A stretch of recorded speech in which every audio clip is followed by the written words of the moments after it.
Cool. So on to the feature presentation, show and tell. The first show and tell is going to be Monarch Butterflies. Awesome. Okay. How long does each presenter have? Each person gets 5 minutes. I'm going to put a 5-minute timer on my phone. Oh my goodness. And it'll be a gentle beep, beep, beep, beep, beep, beep, beep. That is your warning to wrap it up. We got 6 people to get through. And if you go long, it's not, the end of the world, but it will remind you. So I'm going to start with my presentation, which is all about monarch caterpillars in Chicago. All right. So I am an amateur entomologist. I did a research project when I was a data analyst student. Shout out to Benicia, my fellow student, self-taught. So here's my presentation that I did, just little backgrounds on monarchs. So the eastern monarch is the butterfly that I have studied, and it's in the eastern half of the United States, so east of the Rockies. They're all one population. They spend the summer traveling north and breeding from Mexico, and 2 to 3 generations after they leave their breeding grounds, the last generation starts flying all the way back. It's one of the largest migrations in the world, especially for like such a small little insect. And it's pretty fascinating to me. So as you can see, this is their overwintering site in Mexico. And the last generation born, generally up in Canada somewhere or the northern part of the United States, they're like slightly bigger, and they make all the way down, just one butterfly, and then they survive the winter. So they like roost in these trees, and they like just live there. They're slightly larger, so they have like a little bit more energy to make it all the way down there. They overwinter, and then once the light change enough, they know it's spring, they come up and they they breed in Texas. Sometimes they breed in Mexico, but a lot of times they breed in Texas, and then their children and grandchildren are the ones that that fly through Chicago, breed, and come back down. So it's a super, super cool thing that like these little tiny insects can do all this. Some citizen scientist stuff that I looked into are Journey North. It you can submit observations, and that is what I did for my data analyst project. I looked at roosts and peak migration events. So here's some of the things. You can see them along the lakefront sometimes when they're coming down from Canada, because they follow the lakefront and they roost in the trees, and then they move together as big swarms. I've never seen it in person, but I heard it's cool.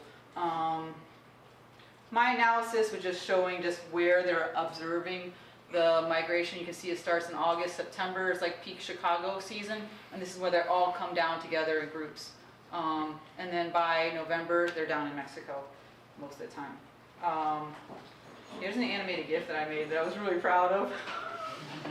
And this is all, these are all observations made by individuals. So as you can see, starting in August, these are like those peak roosting events. And you can just see them kind of fluttering down to Mexico. So that's pretty cool. I was happy that I scraped this data set and made the animated GIF. And I think I made an interactive map, but that's okay. That was my data analysis portion. Let me see how much time I got. I was in the Chicago Tribune. This is cool. I was on the front page of the Chicago Tribune 2 years ago. Yeah, look at that. I'm happy. I'd never been in the paper before, but there I was. And then here's my short little blurb about raising caterpillars. It's super fun. They're really cute. That's as big as they get. They get as big as your pinky. You can take cool pictures of them. You got to feed them milkweed, and that's free. So they're like the best pets in the world because they come in, you got to babysit them for like 2 months, and then they just fly away. You feed them free food, trash, or weeds. You know? Where do you get them from? Okay, that's the next part. Here's what they look like. So this is the cool part. I got a little pop-up tent. They form a chrysalis. People talk about butterflies. I really don't care about butterflies. I like the caterpillars because once they're in butterfly form, you just wait 24 hours and let them go, like just out of here. But the caterpillars, you're with them for like 3 weeks. You know, they're pretty cute.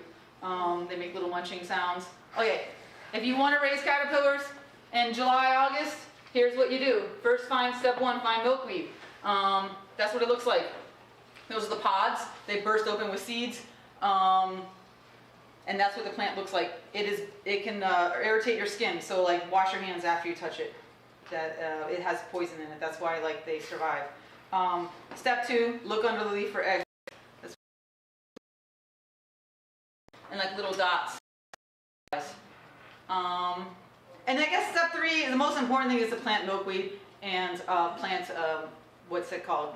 Pollinators, natural, local, what is that word? You know what I'm talking about, the plants that grow, native plants.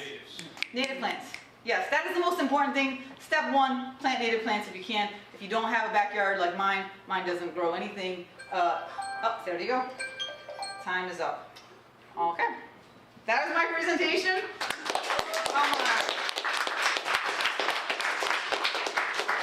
Any questions from the audience? We got time for 1 or 2 questions per person.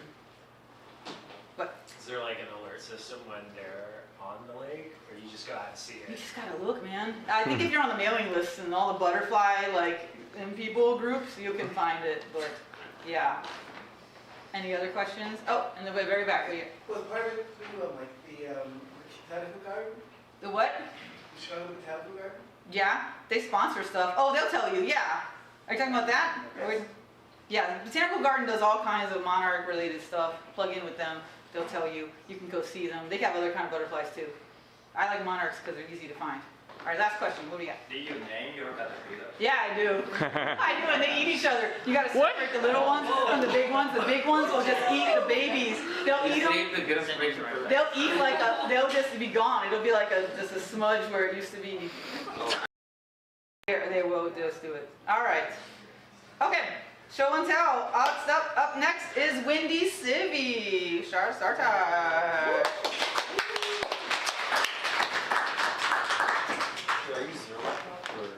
You want to plug into mine? I got like this little cord thing, this dongle. It might work. Try it. Oh, it's like a double dongle. Did you have that? Yeah, you do. Let's find out. Try it. And it might charge your computer while we're here. Yeah, Not a right. bad idea. Mine was running low. Allow accessory Is it to working? connect. I don't know why it's connected to the phone line. I did that on accident. Okay. Is it not working? We can connect to your computer. I just need to give you the link, I guess. Yeah, do Samantha.Goodman at I think I gotta go to this other input. It was maybe? HDMI 2. That's what I'm plugged into. Oh, is it? Yeah. .goodman.org? Yep. Yeah, it's fine. It was more just like I got a new computer and my Slack's not logged in yet. So Is it? new computer's a funny way to say it. I dropped water on my laptop last week and burned it. Windy Civi. Working on this exact project actually. Okay, did you share it with? I did. I don't know On how our that. last breakout. Yeah. Maybe it's in your email. Yeah, it might be in my email. That's what happened last time. What artful backgrounds we have. Yeah.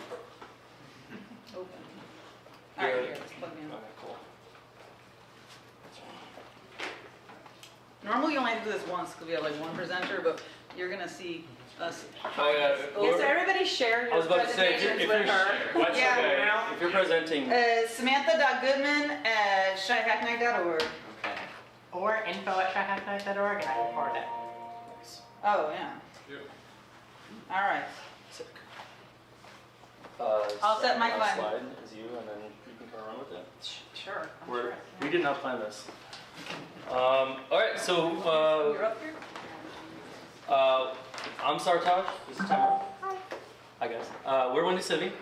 We've been working through Shy Hack Night for last 3 or 4 years. I actually see plenty of faces in here that have contributed or helped in many ways. For those that don't know much about it, you can go to windycivi.com right now. We have all Chicago, Illinois, and federal data giving updates there, all in one feed. You can we tag the feeds with AI to figure out what kind of bills they are. That allows you to filter it, and like we also summarize the bills to hopefully make it easy to understand and stay updated. Speaking of, this went live today, so Andy's not here today, but like Andy, if you're hearing this, like, so freaking proud of you. I cannot believe you pulled this off. He made decentralized push notifications work, which I thought was a party trick that would never work, but he got it to work. We have no servers running. He was able to just get push notifications to work. It's so cool. How did we get here? We started in 2022. I think there's actually different versions of this exact project at ShyHack now, which is like, can I get my government update data? For those that are interested, almost all of these ShyHackNet breakouts use the Google Civic Information API, which is no longer going to be available as of like this month, I think. So anybody that wants to fix this problem. And then we got kind of wild. We got really nerdy and got into the Athenian democracy, and we were trying to see, could we make it better for people to be able to directly interact with their representatives. We actually got in touch with multiple elected officials in Chicago who have been very interested in this project of like, can they send a poll on how they should vote on a bill to their constituency, see how they feel about it. It's been something we've been kind of working on for a while. We rebranded as Civi Social in 2023, and had a whole thing then. And then there was a DePaul University organization that was working on something similar to us. They were really focused on the AI summarization side of it, so we kind of merged with them, and this is kind of what their focus was.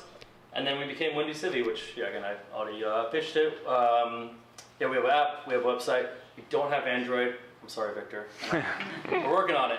The build's not working yet. So yeah, our goal and our vision is to make increased engagement of the people with their elected officials. This now is for everybody, including the regulars here. We have pivoted. In the past, as I said, we were trying to get all your representatives in one place. This data set is no longer even available because Google had it, and then Google took it away because Google is a bitch. We were also working with Representative Han Wen on this effort to make it where people in the Uptown District could vote. We ran into a legal issue here where as an elected official versus running for a campaign is like fundamentally different in how they can interact with their citizens. So like, that's just like a can of worms that we're still, I mean, we'll figure out maybe one day, but we've kind of dropped this effort for now because it's well beyond a breakout group at ShyHack Night to figure this problem out. So we pivoted, and that's what we've been doing most recently. What the app has taught us is nobody downloads our app. Nobody goes to our website. And that's because I don't even go to, I make the app, I don't go to the thing. Most of us are on other social media networks. So, you know, they all try to get you with that heroin, and they try to keep you on there. So instead of doing what we were doing before, hey, come to the Windy Civi app, we are now going to bring the feed updates to all the other apps. We're going to go to Blue Sky, Meta Threads, Reddit bots, all the socials. If somebody wants to pay for an X account, I will not pay for that. They can. How does this happen? Going back to the Google Civic Information problem, something that we've identified as an issue is centralized organizations owning government updates is a fundamentally flawed concept, in my opinion, that the data should be of the people. And so we kind of looked at what's out there. There is this amazing Blue Sky feed right now called LGBTQ Legislation Alerts. They actually are doing a lot of like manual work to try to get updates through all 50 states on any kinds of bills that are happening that are specific to LGBTQ legislation things. I got the screenshot 5 minutes ago. Their last update was 17 days ago. That's because their feeds have already broken. And that's because they're just a small organization just trying to make this work, and government data is hard. So what we want to do, actually another example, to give a different example, this is the 8 Can't Wait. For those that may remember around the 2020, around a lot of the Black Lives Matter movement, when it was at its peak, this 8 Can't Wait organization focused on 8 specific legislation things that need to be passed throughout all 50 states to truly make it where it's not like you're just renaming a street, you're actually making improvements to the lives of people. This kind of organization currently doesn't have any easy way to track updates as it relates to these 8 bills. We want to give them those tools. Oh, I copied it. So I'm going to go backwards because I'm going to do part 2 first because she's going to talk about part 1. So before we get to her part, Part two, or one of the things is we need to fix the data, which we'll talk about in a minute. The second piece is how do we get that data and make it easy for organizations to make and publish feeds. So we're working on an entire kind of configuration thing where organizations can just define, hey, I want to get all the United States data. I want to track Chicago. I only want to track. You want to track specific feeds for like different news organizations. Loop through those now, and then say, I want to tag these updates based on things that I care about. Do you care about certain kinds of issues? Do you want to tag it a certain way? Do you want to summarize it a certain way? We want to give those tools to the users, and then also at the end, I couldn't fit it in the screenshot, have a publish screen that can allow them to publish to Blue Sky, make a Reddit bot, make all the things. So that's the part two. Not nearly as excited as what she's working on. No. Which is a blockchain for government updates. Yeah, so essentially the way that you get the data right now, it's just not easy. It either comes as like one big SQL dump, right? There's no API for the government data, right? So you have to go scrape the data off of like each individual website. So you have all 50 states plus all their different websites plus the federal. So what we're trying to do is we're trying to build a script. We're just trying to find a way to organize it in a very simple way because our timer's gone off twice now. Yeah, so we're trying to build something where it would be modular. So like every state could say, this is the data that you need from your bills, and so like here's our function, and so like just find where it is on yours and then plug it in. You know what I mean? So we're just trying to build something that anybody could easily plug it in with how they get their data, so that they could also organize it in a certain way. Yeah, last thing I'll say about this is we are actually putting all the government update data on GitHub. And what that means is we can be done with this project and move to another country, and other people can just pick up the data from where we left off and just run with it. And we intend to make all of our client apps use that Git data directly instead of having our own central servers. Yes. Awesome. And you are a breakout group, right? So We are a breakout if you have questions and want to learn, they will be here. Yeah. Awesome.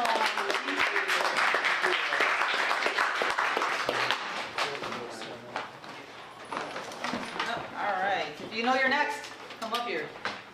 That's me. Yeah. Did you get my Oh, did you get the slides? It was probably an email. You can take, did you email it or shared it with you? I shared it. What is your doc? Here, let me check. Oh my God, look at that storage, 92%. So Mary Bosch. I know. Wait, Oh, I know why. This is the wrong account. wait, what account is that? I can share it. No, I got it. She's I the interpersonal. got them all. Yeah, there we are. Did you share it with me? I think so. Did I spell Goodman right? Is this you? Yeah, Samantha Goodman, Ignite.org. Shared with me. There you go, Electrify Chicago. It takes a second. Even smart people take a second. All right, Cool. we got 5 minutes. I wish we had like a big, like an hourglass or, I'm gonna, here, wait. I got my own timer. You get the doo-doo? He wants to know, like. Yeah, I want to know. He Okay, wants wait, it. let's think of our watches. Time. All right, 3, 2, 1, yes. All right, there we go. Okay, hello everyone. I'm Victor. I'm with Electrify Chicago, and we are explaining and analyzing the emissions of Chicago's biggest buildings. So there was a presentation that we did recently, but I'm assuming that some of you may not have heard it, so I'm going to do a super quick crash course on what we are, and then just jump into some fun updates. So we take public benchmarking data and make it better. So essentially there's a city law passed under the manual administration that require that large buildings report their energy use to the city and some key statistics. So what that existing data look like is something like this. A big old table where you can see this is Merchmart. You can see over the years how it's changed, its total emissions, how those have changed over time, its GHG intensity, so emissions per square foot, and you have kind of a picture of the building over time. But what's a normal value? How are they changing over time? How does this compare to other buildings? The data is really hard to parse at this level. It's just a giant sheet of data. So what we do as a group is we add imagery, rankings, and more. And we start by just showing the latest data with some basic stuff, but we now added in grades, historic data graphs for key metrics, imagery, compliance history, and an energy mix graph. So here's a close-up for Merchmart, which is an iconic Chicago building. You can see we give them a B for their greenhouse gas intensity, because they're better than the average building. You can see how their total emissions have decreased pretty significantly over time. Over the 10 years of reporting, they've consistently reported, and you can see what their energy mix looks like. So they're mostly electric. They use the district chilling system in downtown, and then also use a lot of fossil gas. But we also tag owners, because the city data doesn't tell you who owns buildings, so we correlate all of that together to make sure that you know, oh, what are the DePaul buildings? What are the UChicago buildings? So we want to make sure that it is really clear. Now some recent updates. We used to have a very data table spreadsheet style homepage, and Vaidehi, I think, who is not here today, she had a great suggestion of why does it look like a data table? Why don't we make it pretty? And we spent some time in Figma, we made a good redesign, and this is what our homepage looks like now. It's really mobile friendly, it highlights some key buildings, so it's really just more approachable to the lay public, which really is our target audience. And then also building grades. This was a huge, huge effort among a bunch of people. There's a ton of Python data analysis involved here. But essentially, we created an algorithm where we can give buildings an assessment based on how they compare to other buildings, kind of your standard percentile letter grade system, but with some little tweaks. So we have an overall grade, and it's 50% emissions intensity, 40% energy mix, so how electric are you, and then 10% consistent reporting. So a little bone in there of like, you've been doing a good faith effort, or if you haven't been doing a good faith effort of reporting your data to the city. And also recently, oh, who did this? I'm so sorry. Someone amazing did this. There's now a sortable search. So if you search for example, college buildings, you can now search for what has the least emissions of college buildings, what's the most efficient. So just adding more tools for people to interface with the data and really understand it and parse through it. So let's quickly explore a few buildings to kind of give a concept of what you might see. So this is Merchmart. This is a building we rank with an A because they have well above average, or well below average GHG intensity at 4.7. Citywide average is 6.4, and that's kilograms per square foot. So you think of 1 foot, every year there's 4.7 kilograms, 2 pounds, something like that, of CO2 that goes into the atmosphere. So this is a great number to see. And their emissions have been going down. We don't rank that, but then their energy mix, they're mostly electric, we give that an A, and they've reported every single year, really a steward of the program, give them an A for that. John Hancock Center, this is kind of a polar opposite in some senses. So we give them a D on GHG intensity because they're slightly above at 7 kilograms compared to 6.4 for the average. But we give them a complete A on energy mix because this is an all electric building. So this is fantastic. And what that means is even if nothing changes inside the building, as the grid cleans up, as we bring on more solar, wind, nuclear resources, this building inherently gets cleaner. So that's why we skew towards that energy mix metric. And they reported pretty consistently, except for 2019, which is likely a COVID blip, because the data is retrospective. 43 seconds. Keating Hall, this is my favorite. I'm an IIT alum. This is a gym. It is the worst gym you will ever see. It emitted 3,000 tons of CO2. This building is not that big. That is crazy. It emitted 69 kilograms CO2 per square foot. Again, can't convert to pounds that quickly. I think, is it like 2? 3? Okay, 2.9-ish. Okay, so it's like 20 pounds. Every square foot of this building, every year, emitted 20 pounds of CO2. And we saw Merchmart back there. It's down at 4.7. So this is atrocious. But you can see it's all glass and steel. So really the characteristics of the building as well as the maintenance. Like, are you patching holes? Are you putting love into the building? That matters. I think we're right at time here. Future goals, hype up the good buildings, get more analysis and reports, give you more data and tools, and get more press coverage. So if you are a journalist or you know some journalists who wants to talk about buildings and nerd out with us, get us in touch. And what do we want buildings to do? Use less energy, switch to electricity, and insulate and electrify. It's already possible. Oh, don't play the video. Thank you, though. We have a video about an all-electric home. There's lots of all-electric great buildings. The Rookery is all-electric, the John Hancock. The Marina Towers, the corn cobs, all-electric. So, it's possible.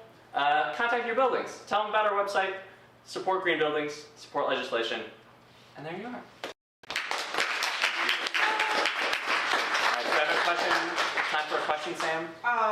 You are a breakout group, right? Yeah. But can Okay, I get okay, a you have question? 2 questions. You can have 2 questions! All right. Any questions? I got too excited. I scared them all. All right, go ahead. The site already looks pretty good. Do you have a lot of like feature plans? Yes, it looks pretty good. It's more analysis. So really just like fleshing out the tooling so you can answer more questions with the data. A lot of the building owner stuff is pretty rough. It's just kind of like, here's a table of the stuff. It doesn't give you a lot of tactile information. And adding more supplementary data. The benchmarking data is really just energy flows, so it leaves out things like, is there solar on the roof? How late is this building open? All sorts of stuff like that. So adding in supplementary data can really help make it more useful and more actionable. Any question? Sartaj. How effective is this at shaming people into improving the setup? You know, it's hard to say. We have talked to a few universities, and this, where was it? This was an article in the DePaulia about one of the buildings. So it has gotten limited press coverage so far, but we did have one. So I think especially with building grades, we're hoping that that will really motivate people to change. If you see like, oh, my university is an F on this building. So we might be working on, doing some flyering or doing something like that. And that was really the focus of the grades. It's like making it something really technical into something a little more approachable so that it really looks bad and you have like a reason to change. So definitely work on it, but we're hoping that helps spur some more action. Cool.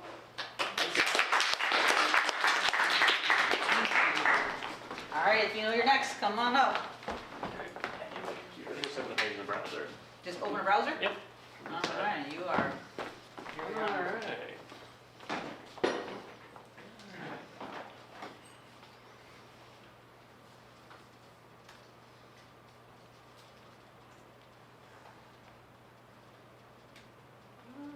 Alright, for ghost buses, and it's backwards. Okay, hi, I'm Hailey. I've done the ghost buses breakout a few times. I did a major refactor right before they passed everything up to Mansueto. And so from that experience last year, I was inspired to write my own transit tracker. And this is just me. This is very much open mic. This is like one incomplete thing I've done. I'm hoping to get it to where it's more polished and ready to go. But as you can see here, this is an in-progress project. I'm going to, fingers crossed, show a demo that I hope works. There's a lot behind the scenes that needs to be improved to make it more production ready. But really, why do we need another transit tracker? And I sort of pivotally for this talk said, yet another transit tracker. And I use the transit app. It's great. It's this iOS, maybe Android app as well, that works in a lot of cities. It's got a great UX. I love it. There's a couple of things it doesn't have. And as sort of a transit nerd who wants to know more, the two really biggest things that I feel like could improve it are walking time, like good walking time, and a time range of vehicle arrival estimates. So if you know exactly where you're going and you want to punch in a thing, you can navigate to it, and that's fine. But sometimes you just want to pull things up and say, like, all right, what buses are around? I've got a bunch of options. Like, I just want to see where I can get to now. And like, I'm going north. Which bus should I take? What are my options? And so, if you pull up transit, it will show you a bunch of options, but it doesn't tell you how far away the stops are. And so you have to think, like, okay, this one is 2 minutes, but how long is it going to take me to walk here? So that was the first thing I did. Is I integrated what I have with an open source routing engine called Valhalla. It's what OpenStreetMap uses. And so under the hood, it's actually calculating, whatever location you're looking at, it's calculating those walking paths on the actual streets to your bus stop. And so it's estimating those using average pedestrian time. And so it's saying, okay, it's going to take you 5 minutes to walk here, so I'm not going to show you the bus that gets here in 4 minutes because you're not going to catch it. So that's the first thing. And then the second thing is showing arrival time as a range. And as I'm sure anyone who's ever used a bus tracker knows, it's very concerned about making sure you absolutely catch the bus. And so it is giving you the most optimistic arrival time possible, which usually means you get to the stop and you have to wait because it's just going to take longer because it's unpredictable. But you don't want it to be, say like, oh yeah, it's going to be here in like 4 minutes and it's really there in 2 and you miss it.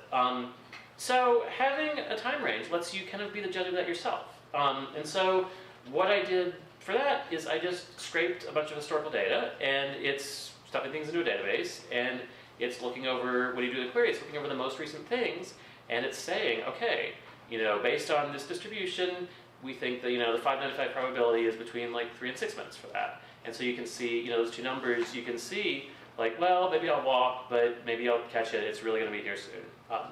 So those are the two things that that's really cool.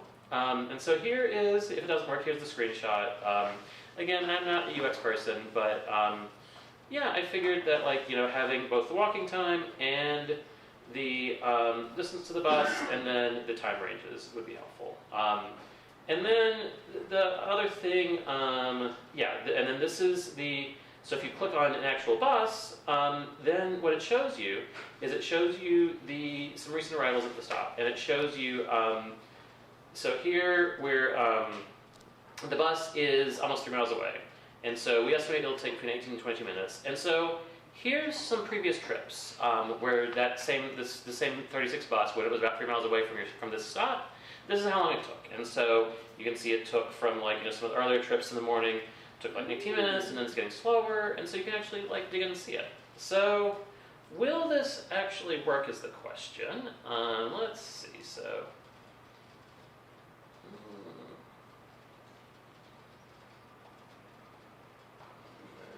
I gotta remember the URL.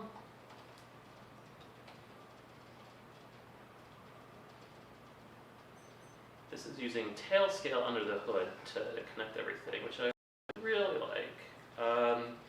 All right, and so let's look at user location. So this is very simple, and for people outside Chicago, it's got a few just random places around the city that you can use if you don't want to actually do the current location. So let's see if this works. And so I've got my nice little loading thing. It's still a little slow.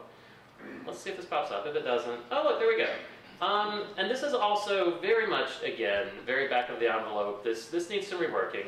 This is my idea of something that works in Chicago. It's like a compass, and so here's north, south, east, and west, and here's all of the bus routes. It's supposed to have train routes. I don't know why they're not showing up right now. And you can click here to filter, so here's all the routes going west. You can click to get this filter to a specific route, and then you can click back again to get all of them. Yeah, and then real quick, you can dig in and you can see all of that. Wow. So.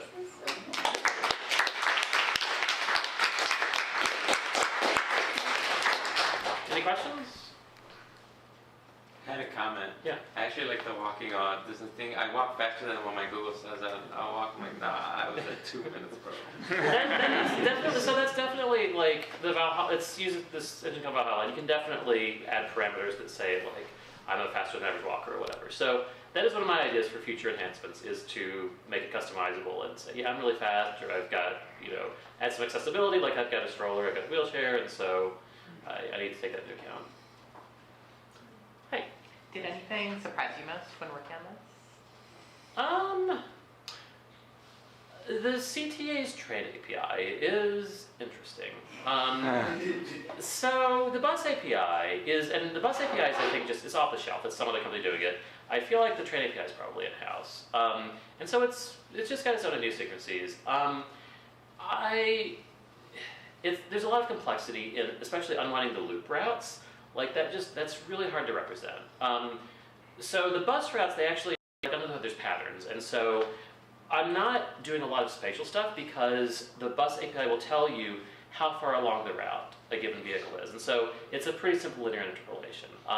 But the trains, you don't have that. And so I have to match like service patterns to shape files, and information exposed is like, there's, especially the weird thing where the brown line's within the orange line, or the blue line short turning at Jefferson Park or USC Halstead, or like the the purple line is represented as a loop that, when it's just the Evanston one that goes up and back, it's all sorts of messy data that was annoying to implement and is not very scalable and elegant. And as you can see, because it's not here, it doesn't work completely. So it would be nice if the CTA had a simpler API. Maybe I can focus on building a better abstraction layer on top of it or something. But yeah, that was interesting.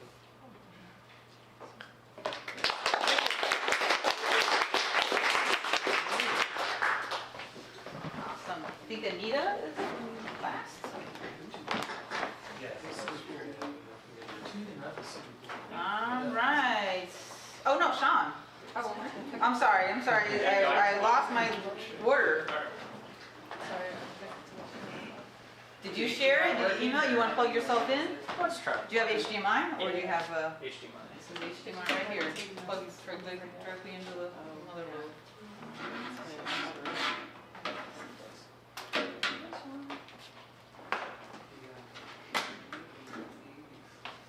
I want truth. Hey, look at that. All right. Hi everyone, I'm Sean MacMullan. I was doing the Ward-wise breakout group last year, and then I joined the Avondale Neighborhood Association. I've been very busy volunteer work there, so I haven't been in a while. But I'm still lurking in the Slack, and this is also kind of open mic style, just things I've been working on, data and volunteering and all that. So this is the big one, which I had a friend that, like, when I moved to the city, helped me figure out how to find all the events like in the city and cool stuff to do. And I was like, the next step, because it was all like Eventbrite and stuff, I have all these local businesses around me that are always doing lots of events, and it's like a lot of work to go to all their websites and find them all. So it's like, how can you scrape all that up and then just make one single list? So this is the project I've been working on. That basically, there's a standard format that a good chunk of websites use, JSON LD. So it grabs that data. I've got like custom code per different business website APIs, and then a public form that people just submit events to. So it takes all this data, it puts it in one list, and then it spits out into different formats that I can use. So there's the website, which is my favorite, preferred. There's an Instagram account that it makes little images for. And I think, Sartaj, you were saying this, that's the most successful, unfortunately. It's just social media. And then I recently started doing it with the Neighborhood Association too. So we've got an email newsletter, and it sends out links to that. And I think it's hitting a good spectrum of people in the neighborhood, of like probably the younger folks using Instagram and the older folks using the newsletter. So quick, I guess, demo. This is just a live site. And so like, as you can see, there's a lot going on in my little neighborhood on any given day. It's got a nice little link, so if you're interested, you just click it, go back. Again, the thing with Instagram being the most popular format is you don't get the nice link integration there, but the newsletters, people like the newsletters, so. But yeah, that's the big thing I've been working on. And then other little things, I've just been playing around with cool data sets, so I'll go back to this slide in a second, but like, I've done a lot of like door knocking. I'm trying to figure out ways to like make that better, because it feels very transactional, even though it's like a community interaction. And it's like, how do you build those relationships, and what data do we have to help with that?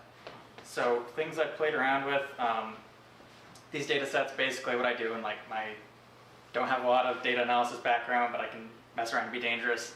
I download the data. I tend to filter by zip codes, because the data sets can be quite large, and that's usually the best thing for like narrowing to my neighborhood.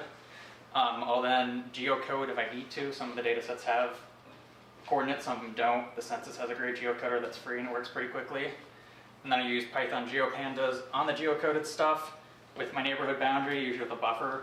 So I go zip codes to get it close, and then the boundary to get it like spot on. And then I'll map it, or I'll export it, and I'll do whatever. So the data sets I've played with, this is the big one that I think is the most interesting. Anytime you throw a block party, it's a traffic permit, and it's got its own field. So you can actually figure out where the upcoming block parties are happening across the city of Chicago. So I did this a lot last year. I would just go crash them as an individual. My neighbors, people are very friendly usually. The thing I'm working with now, so it's Avondale Neighborhood Association and Avondale Garden Alliance, which is very like neighborhood focused. This was last year our coverage of block parties. So orange is where there was block parties.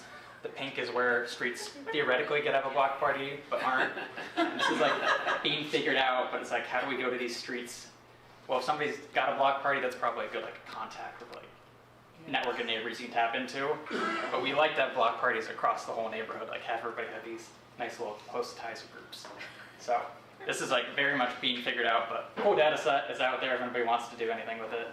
Other data set I'm playing around with now, and I think the landlord mapper talk that was a few weeks ago did a much better job with this, so I'm just playing around on my own. Like apartment buildings, that's in Cook County property data, and so if you're trying to do like outreach to people, apartment buildings are probably the denser spots in the neighborhood, so we just like flyer those instead of every single house. And then this is more on like a Chamber of Commerce-y neighborhood association side. The city has business license data for most of the businesses in the city. Some of them are licensed to the state, so it's separate. But you can like take that, the longitude and latitudes, and maybe make some kind of wayfinding map that's got like everything going on near you and like very quick to reproduce. And I think that was the last one. Oh, new businesses, also in the license data. So that's cool. If you're a neighborhood association, you want to promote new businesses.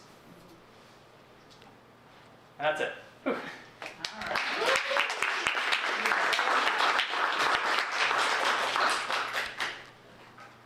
Questions? So the event collector and aggregator stuff, this is I guess half question, half comment.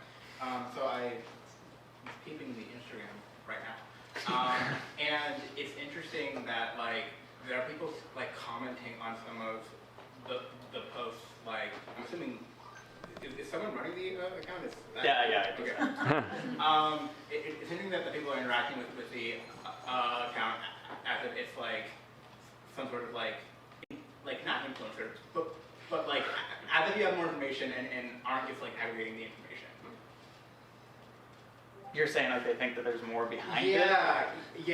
Like one of the comments was like, oh, like, is there more information about like this random event where it's like you're literally just pulling it from like somewhere. But like the format of Instagram is like when people see event information like on there, they assume that it's like sponsored in like some way. Yeah. So they probably see a list and it's like, oh, you must know something about it. So I don't know, it's interesting. I think the big thing, so I get this remote, it wouldn't be in the comments, like I get a lot of direct messages from businesses that are trying to figure out like what this is and what to do with it. And I'm like, here's the event list you guys have to submit. That, yeah, people don't always understand, and I think there's like a marketing thing that has to happen at some point. Which, like being with the neighborhood association is going to help with that as we grow. But yeah, no, I don't get too many of those comments, and I usually try to give some quick info when I see them. Lots of like businesses figuring out the best way to interact with the list, and I'm like, I'm trying to make it as easy as possible. Give me your APIs, and I'll do it automatic. Yeah, it's interesting. I guess like trying to think about how to make this something that people sort of understand. It's like here's like the equivalent of like a like court board where people are just like posting stuff, but like online. Yeah. This might be kind of along the same lines of more of a marketing question, but like, so it sounds like part of your idea for DNC in the first place is like there's all these events everywhere, right? Like I can go to Time Out or I can go to all these things, but I don't know that that's all the events. So how do people know that your events are all the events? And not like, do you know what I mean? Like, how do you avoid being like another?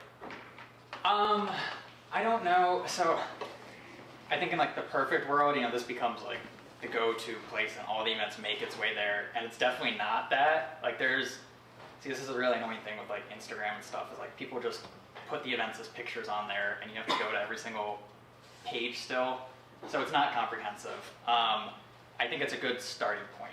Like, if people want to know little things going on in the neighborhood, it's a very good starting point. It gets like a lot of the stuff, but not all of it. Does that answer your question? Yeah, it does. It feels like somehow it's like a Chicago or like Avondale community calendar. Yes, yeah. If you can convey that, then that's kind of becomes like a go-to. And I think the next thing to be, like, if this really takes off and other people want to do their own versions, like this decentralized web, then like maybe put one thing on, decentralization. You put like one big site on top that just pulls up all these community calendars, and that's like across the whole city, and that'd be really cool. But I don't have bandwidth to work on that right now. Maybe later. Is there another hand somewhere? Is this mostly just Avondale? Yeah, this is all that's- Avondale. yeah, But the code's on GitHub if you want to go and like find your own local websites and you can make your own list. All right. Thank you.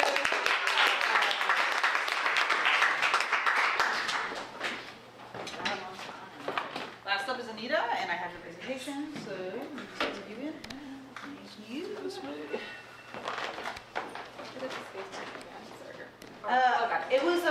It was just a PDF. That's all. Okay. So I don't know how to advance it. It was there. This one. No, it had your name. Yes. It was a PDF that was emailed to. Yeah, it's not showing up. Do you want to? Yeah, it's a Yeah. So I don't know why it's showing up.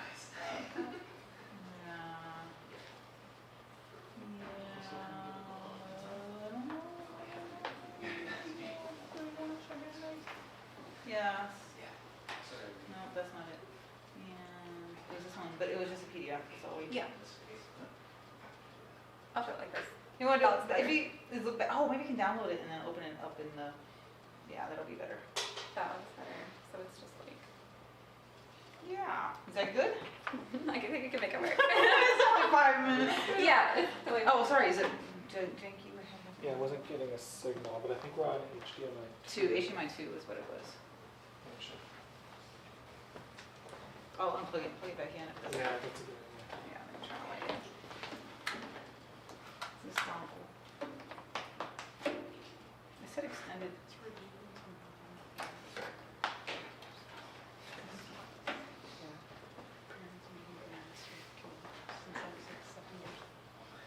You want black? There we go. All right. Hi, everyone. So just a few quick things about me. So I'm a researcher. I study the social impact of poverty, and I also look at equitable strategies to prevent and alleviate poverty. I specialize in geospatial methods, so if I'm collecting data on demographics or community resources, I will map that out, and then I will kind of analyze data and look for patterns geographically in that data. And so my current project is focused on employment disparities and strategies for people specifically with disabilities. And that is an important project for the current times because Governor Pritzker signed the Dignity and Pay Act earlier this year, which eliminates sub-minimum wages for people with disabilities. So basically, in the past and for the next 5 years as the phase-out period continues, employers were able to say, I hired someone with a disability, and they are not as productive as someone without a disability, and therefore I'm going to legally pay them less than minimum wage. So the Dignity and Pay Act was kind of a step in the direction of kind of telling everyone that if you're working for a living, that you are going to make a living wage and that you deserve to be financially stable. So my project focused first on employment disparities. So as you can see, the overall employment disparity of just in Chicago in general is that 42% of working age adults with disabilities are employed versus 77% of people without disabilities. So you can see from the map, I mapped out the unemployment rates by census tract, and so you can see that the highest statistically significant rates of unemployment are on the south and west sides of Chicago, and the statistically significant lowest rates are on downtown and on the north side. This is some detail about the cluster analysis that I used to create the map. So basically, just at a high level, I used census data. The cluster analysis that I specifically used was the local Moran's Eye analysis, and the software is called Geoda. It's open source, free GIS software. If you're interested in any of that, happy to talk more about those details. So the next part of my project also looks at strategies, employment strategies. So the idea that I'm looking at in my project is that community businesses can be created in a way that is accessible to everyone, whether you have a disability or not. And you can walk into this environment and you can thrive no matter what your abilities are. So the idea is that someone who may be well suited to kind of open and operate these community businesses may be the service providers who are already working with people with disabilities. So there are a lot of benefits to taking this approach. They're laid out in this slide. I don't have a ton of time to go through them, but also happy to discuss details if you're interested in that. So if community businesses are going to be opened at scale, then they need to be opened in locations where they're accessible to the potential workers that you're trying to reach. So I built on the original map that I showed you and added in the locations of different service providers. So I used multiple different data sources. I listed out some of the primary sources here. And the results are interesting. So overall, you can kind of see that more providers are located within the areas of the city that have the lowest unemployment rates actually. However, that's not true in all the different areas. So you can see on the south side, yeah, there's high need and low access to providers, but on the west side there's also high need and there's more access to providers. And you see kind of some similar kind of mismatches in the areas where there's low need. So all this to say, it's kind of a nuanced situation. And so I think that the next steps in this project would really involve, yes, service providers and also entrepreneurs with disabilities who can kind of, plug some of the holes that we're seeing in access.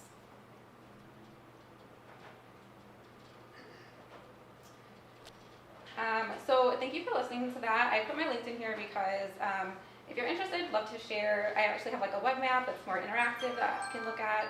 And I'd love to talk more about details if you're interested. Thank you.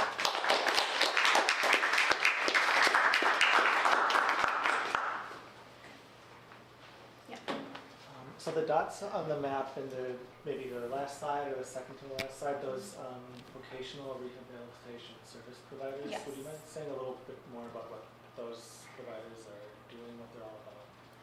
Yes, so vocational rehabilitation service providers specifically will focus on strategies that are tailored to people with disabilities as they're engaging their job searches. And these are, there's federal funding that's kind of trickling down into states. And then the different locations are kind of distributed as they are across different states. Now, there's also a lot of private providers, and so some of the funding goes that way as well. And so the majority of the points you can see on this map are actually private providers. Yeah. Would you say what percentage between the two data sources would you say your information came from? So the vast majority of it came from the state comptroller because there's a specific contract that's awarded for vocational rehabilitation. So that became a lot easier than the IRS data sets just because you have to kind of search through, the organizations when they're reporting to the IRS have to choose like maybe one or two codes that kind of talk about what they do, but maybe they do more than vocational rehabilitation. So I don't pick them up in the data set. So I use multiple. There are more than this too. There's some other kind of that were more, they were less helpful, so I just put the ones that were most helpful here. But Can you define service providers for me? yeah, so service provider is, so think about social services. So anytime you're going to an organization and you're going to receive any kind of social service, in this case, it would be support to find, start your career, find a job. Anytime you're receiving that social service, you're receiving that from a social service provider.